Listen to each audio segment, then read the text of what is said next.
This video is sponsored by Skillshare. Ayo, Ashleigh Monet here. Today is gonna be a bit of a different video. I am doing something completely new to me, totally foreign. I'm a little intimidated, but I'm so excited. There is a trend going around now on the socials where people are using AI to generate doll versions of themselves. Legitimately like box dolls with a little starter pack of accessories that are unique to that person. I think it is so cool. I can totally see the appeal. But then in the art community, there's almost an opposing trend where in resistance against using AI, artists are taking it upon themselves to draw their own little doll version and starter pack.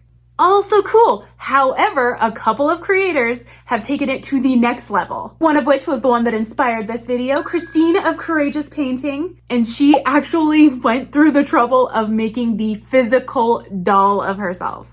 Oh my God, I think that is just so cool. And it sounds like so much fun. So I'm gonna give it a go. I'm gonna try and make an Ashleigh Monet doll. With that said, I have zero experience in doll modification. I know that doll repainting is its own little awesome sub niche of YouTube art, but I don't have the faintest clue how to do it. And with that, it's Skillshare to the rescue.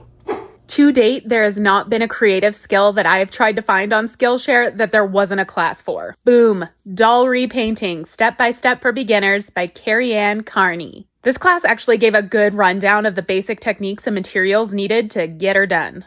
And that is exactly why I love Skillshare. Skillshare is the largest online learning community for creatives, and we're not just talking anyone interested in this doll repainting stuff. That's just a teeny tiny fraction of the types of learning and growth you can fuel with Skillshare. They have thousands of classes in countless categories. You name it: illustration, design, animation, film, photography, and so much more. The sheer number of skills that you can learn, form, grow, and turn into success are truly limitless. And you can get started today because the first 500 people to use my link in the description will receive a 1-month free trial of Skillshare. Thank you to Skillshare for sponsoring this video and giving me a starting point for where I can go with this project. Anyways, enough of me talking. Let's jump right in and see what I can create.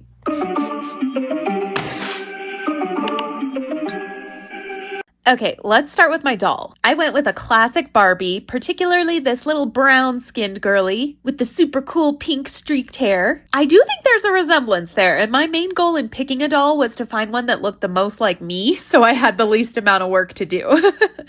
Spoiler though, it still ended up being a ton of work. Starting with the ridiculous freaking task of opening the box. Lord, let me tell you. I tried opening the box as carefully as I could. I wanted it to stay intact so that I could reuse it in the end. Luckily, I did manage to get that done, but my gosh, it took forever. Here she is, out of the box. Worth noting, for accuracy, I chose the plus-size, body-positive Barbie.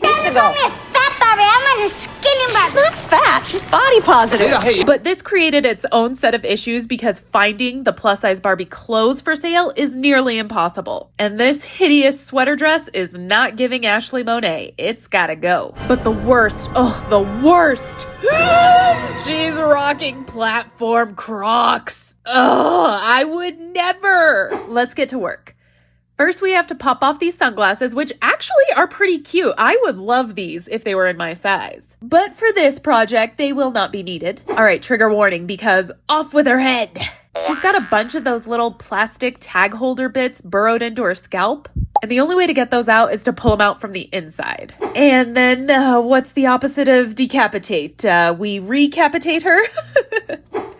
There, right as rain. From there, the next step is to use pure acetone to remove the factory paint job on her face. I will be repainting her to look a little more like moi. And I will say, as I was doing this, I became hyper aware of her actual face shape, particularly the shape of her nose. Like, that is not my nose at all. It's very slender, while mine is a bit more, well, robust. Not that I had any plans to change it. It was just something I noticed that bothered me a little. But now that she's fresh-faced and clear to paint, I could shift my attention to her hair. For starters, it was far too long. I can dream of booty-length hair one day, but I'm not quite there yet. So she's got to lose just a bit. I do have a very layered haircut though, so I definitely wanted my doll to have the same. I was actually very proud of this Barbie cut. With some work, it ended up looking quite even, but another spoiler, this was such a bad idea and I came to regret doing this so much, at least doing it this early on. All right, I really flirted with the idea of keeping her fun pink streaks. I mean, I rocked that look at one point and I do miss it. But I decided to go with my current look, which is just full on black. Now, having worn plenty of wigs and extensions in my youth, I am already privy to the information that alcohol-based markers will work to tint synthetic hair. So a black marker and boom, we can change up this hair color to be a better match for my own. Although it took ages just to hit all of those roots, so I'm just gonna skip ahead on the rest. Voila! Naked! Avert your eyes, pervert. No, the sweater dress definitely was destroyed with black markers, so there goes any chance at modesty my little dolly had. But as you can see, her hair color has been transformed. Now we have to add a little curl. Another task that I thought would be pretty straightforward, but nay. 'Twas actually a bit of a nightmare. So step one, I needed her to stay in place while I played hairdresser, so I casually taped her down. Then I proceeded to use these makeshift doll hair rollers. A secret, they are just cut up drinking straws. And the process basically went section out the piece to curl, spray it down so it's nice and wet, roll the hair up around the straw, and secure it with a bobby pin. Then repeat over and over and over and over again. And this is where there were major regrets over cutting the layers in so early, because it was so hard to get all of the pieces of hair rolled evenly.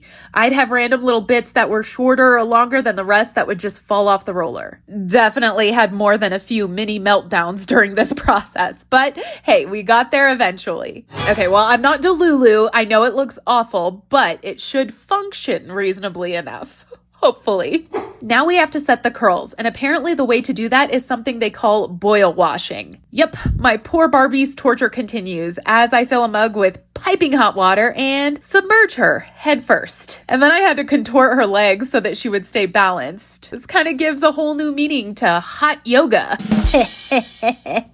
Sometime later, she was ready to be pulled out. Look, she is steaming from the head. And as you can see from the color of the water, some of that marker pigment was actually lifted out of her hair because of the boiling water. I'll have to do a little bit of a retouch later, but her hair now needs to sit in the curlers until it's dry to really set them. I decided to cover her hair with an old baby sock that lost its match ages ago, just to keep it out of the way and protected while it dried. And now while that hair sets, I need to make some plus-size dolly clothes, since, like I said, I had no luck finding them already made. On the plus side, this is actually a productive way to upcycle some of Phoebe's leggings that were headed for the trash. I debated what to dress my doll in because my style is kind of all over the place. But I settled on making my doll look like the drawing of myself that I used to have in my intro. So a black tee and skinny jeans, it shall be. Great news there, I'm barefoot in the drawing, so I don't have to worry about making shoes.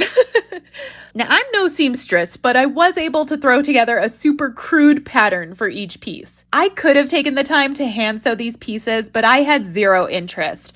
I already felt like making the clothes instead of just painting them or sculpting them was me making the extra effort.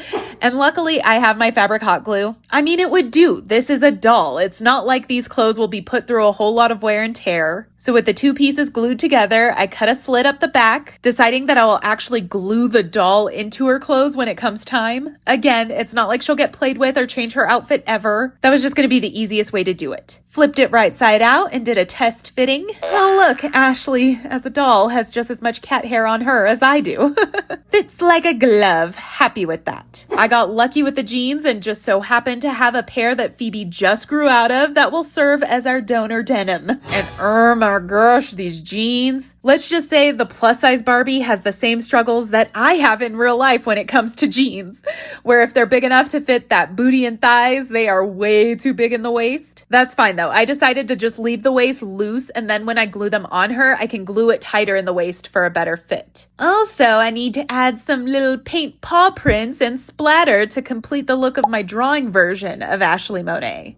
Hours later, outfit's done, and her hair should be set by now. So let's go ahead, take out these curlers, and see what we're working with.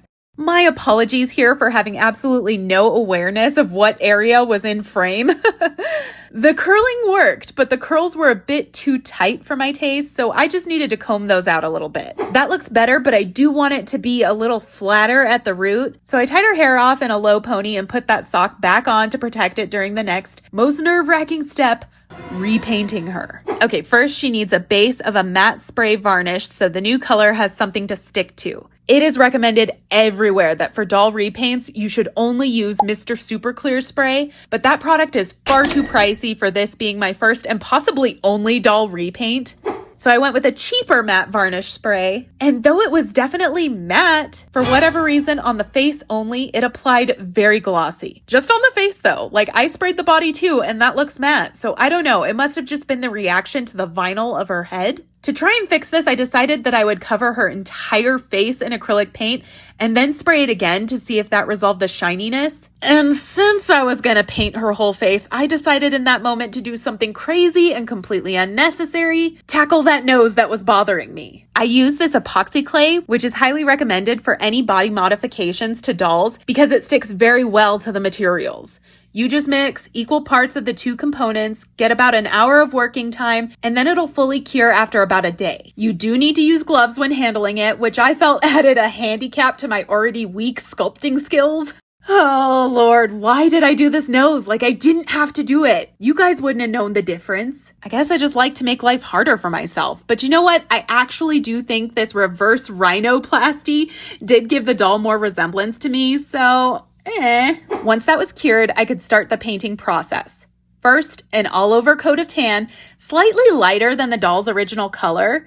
The original doll definitely had a bit more of a sun-kissed look to her than I do. Now, while I am a mixed girly, I am also very much in touch with my inner vampire. I avoid sunlight whenever possible, and I am for sure on the lighter side of the black spectrum. I'm also applying the paint to my doll's arms and feet as I will be drawing on my tattoos, and I want to be sure to have a good base for those as well. Alrighty, base coat is done and dry. Here's where I tried to get fancy and blush in some shading on the face. So normally it is recommended that you use pan pastels for this, but once again, I did not have those. An alternative is to scrape regular chalk pastels into a dust and use that, which is what I did. Honestly though, the results were just meh, especially for how much effort it took to make that dust out of the chalk pastels. But I was happy with that for the base, and it was time to spray the matte sealer again and see if this time it wouldn't be so glossy. We had some good news and some bad news. The good news, it stayed matte, woohoo. The bad news though, the acrylic paint cracked just horribly all over. Like what the heck? I'm still not certain why that happened, but I was able to save it, so fret not. I basically started from scratch, again covering the whole face with another layer of acrylic, and this time I didn't bother with the pastels. Instead, I just created the shading with darker shades of acrylic. Unfortunately, that didn't make for a soft, smooth blend the way that pastels would, but you know what? It's passable, okay? I wasn't gonna put in any extra effort. I was exhausted by this point and needed to focus all of my energy on actually painting the facial features. So the ideal medium to use on the face would be watercolor pencils. Regular colored pencils are no good because the wax and the oil in them tends to interact poorly with the vinyl of the doll and the sealant spray. So all of the pros use the top of the line watercolor pencil brands like Caran d'Ache, Faber-Castell, or Derwent. Surprise, surprise! I don't have any of those, and I was too cheap to buy them for this project. I do have a little no-name set of watercolor pencils, but the color was just not applying very well at all, so I ended up just doing most of the face in acrylic paint. That's fine though. That's my comfort zone, and I actually think the face still came out really well, and hey, like she looks like me. At least I think she kind of does, so I'm gonna call that a win. Time to focus on some little details like my tattoos. My fox tattoo is the only visible color tattoo I have, so I started there and used alcohol markers to lay down the colors first. Then I switched over to my other arm, which has a full sleeve, which includes a mermaid and a shark and an octopus and a pirate ship. And again, your girl with no spatial awareness when it came to what was out of the frame.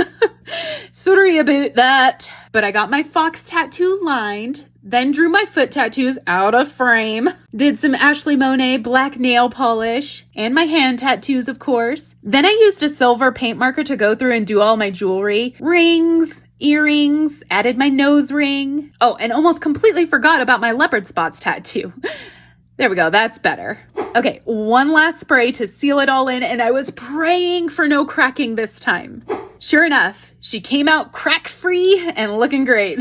With that, I could finally let her hair down, and hey, it looked so much better than before. And now it was time to get her dressed. Like I said, I was gluing her into the clothes. I was able to tighten up those jeans, glued on her shirt, and voila, my doll is done. Oh, I love her so much. She really is a little me. Lots of hard work went into her, but it paid off. Now, of course, I can't just stop there. Like, every doll needs her accessories. But what, oh, what would be mine? Back over to the clay, I decided the first thing I wanted to sculpt was my precious little prince. After all, he is a vital part of the drawing. He is my sweet little Velcro cat. I love him so much. Now, I have mentioned before that despite loving cats, I'm not the best at drawing them. But you know what's even harder than drawing a cat? Sculpting a cat. Ugh, this did not go well for me. I first tried to sculpt him just kind of sitting, but then I decided to switch gears and did like the cute otter pose where they're on their backs instead. I don't know, whatever. I tried. Painting him was easier though, considering he's just a black cat. But I did work in a few gray highlights and of course the green paint on his sweet little paws and his green eyes, a couple of highlights, and done. The next accessory had to be my Voodoo Victor. I never intended for him to be my channel mascot, but he just keeps popping up, doesn't he?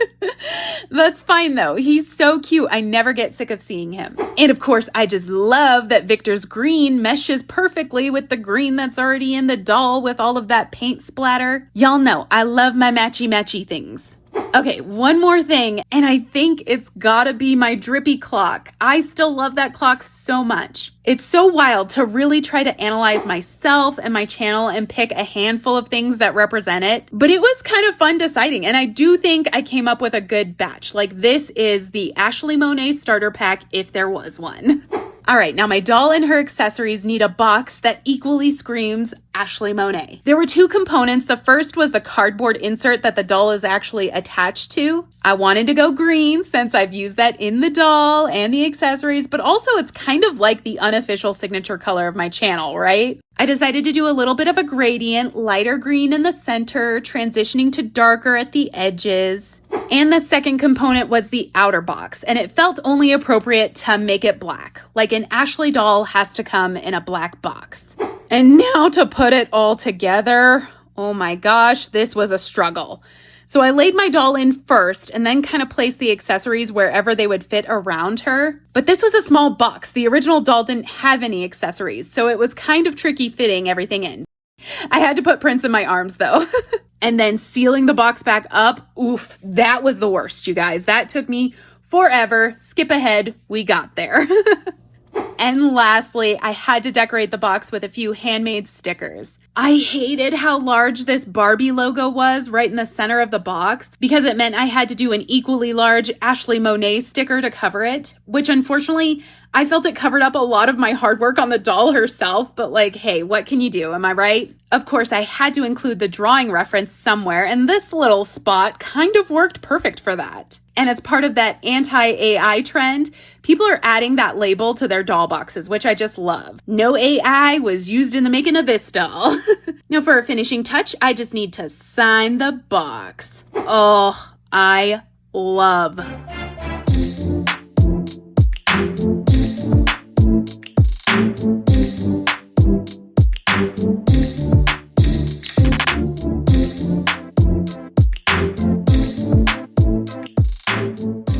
I mean, there she is. She is super cute. Although in the viewfinder, I'm realizing now the part is on the wrong side. I didn't notice that this whole project because in the mirror, my part is on this side. Let's change it. Oh, spot on. Either way, I think she's really cute. I see a likeness. She's still really dark. It's like when I sprayed her with the last coat of varnish. She ended up just as dark as she started. This is Ashleigh Monet on a trip to the Caribbean. But I'm super happy with her, all things considered. Like, this was my first ever doll makeover. I don't know if I'm gonna do another one, but whatever. I still had a ton of fun. And doll Ashleigh Monet is gonna find her way up on the shelf now. But thank you guys so much for watching, and until next time, Goodbye.